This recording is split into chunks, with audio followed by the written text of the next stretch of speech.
السلام علیکم. زما نوم چې دی ډاکټر عبدالعزیز دی او زه سوټیس میډیکل کمپلیکس کې ایز ان انټي سپیشلیست کار کوم. د دې سره سره زه د ډاکټر مقبول بلوچ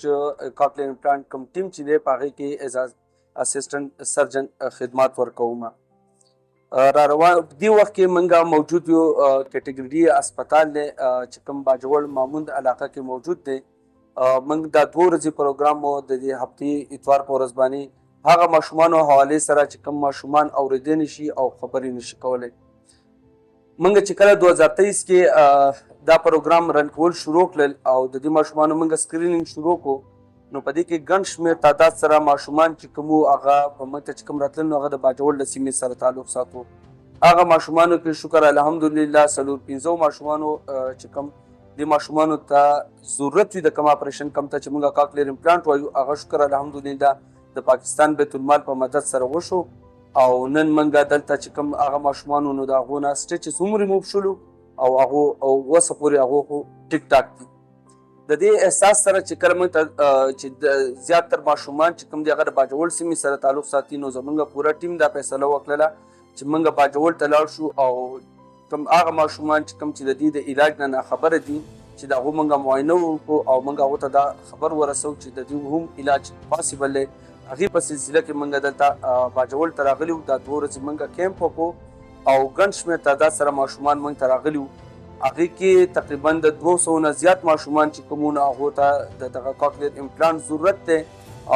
ځکه چې هغو نه اورېدی شي نه خبرې کولی شي او د هغو عمر د 15 کالو نه کم دی. د دې سره سره په ګڼ شمېر تعداد کې موږ ته داسې ماشومان هم راغلي وو چې هغه سریبرل پالسي سره مخامخ وو او هغه ماشومان چې وو هغو ته د فیزیوتراپي او د نیورو فیزیشن ضرورت وو. په دې سلسله کې بدقسمتۍ نه زموږ د باجوړ په یو اسپتال کې هم د فیزیوتراپي سهولت موجود نه دی. حالانکې دلته د دې ماشومانو تعداد ډېر سیوا دی او د فیزیوتراپي د سهولت نه اول کېدلو په وجه باندې دا ماشومان چې دي مختلف قسمه مشکلات سره مخامخ دي. په دغه سلسله کې موږ د حکومت وخت نه دا مطالبه او درخواست ورته پیش کوو چې دې خلکو ته دا فیزیوتراپي سهولیت په دې اسپتالونو کې مهیا شي چې را روان وخت کې دا چې کوم زمونږ بچي دي دیو د دې قوم دپاره او د دې ملک دپاره یو کرامت شهریان جوړ شي. چې کوم حوالې سره د کاکلیر امپلانټ او چې کوم ماشومان نشي اورېدلی او خبرې نشي کولی، نو د هغو خو شکر الحمدلله د پاکستان بیت المال په مدد سره دغه علاج شروع دی او دا کې موږ شکریا ادا کوو چې کوم د ټي سی پي ټرانس کانټیننټل فارما والا کوم ټیم دی د هغو سی او عصمت اثار صاحب او د دې کیټګري ډي چې کوم اسپتال ایم ایس دی د هغو نوره چې کومه عمله ده خاص طور باندې د هغو چې کوم پی آر او دی باچا صاحب د هغو خدمات هغو ته موږ ډېر په دروند نظر سره ګورو چې هغو موږ ته دلته دا سهولیت مهیا کړل او دې خلکو ته زموږ پیغام ورسولو او دا خلک رالل او د هغو معاینه وشوله. د دې نه علاوه موږ د دې ځکه چې کوم پولیټیشن دي د سیاستدانان د هغو خصوصي توګه سره شکریا ادا کوو. د سیکیورټي چې کوم زموږ ادارې دي د هغو د هیلث ډپارټمنټ چې کوم دی د هغو ټولو موږ شکریا ادا کوو چې خلکو ته پیغام ورسوو موږ ته دلته سهولیات راکړل سیکیورټي راکړل او د نازک وخت کې دا پروګرام چې دی نو دی کامیاب جوړ کړو. د دې سره سره چې کوم د کیټګري ډي ماموند چې کوم سټاف دی هغو ډېر زیات خدمات په دې 2 ورځو کې پیش کړل او دې بیمارانو ته هر قسمه سهولت مهیا کړلو او هغې ټولو ته موږ ډېر په دروند نظر سره ګورو.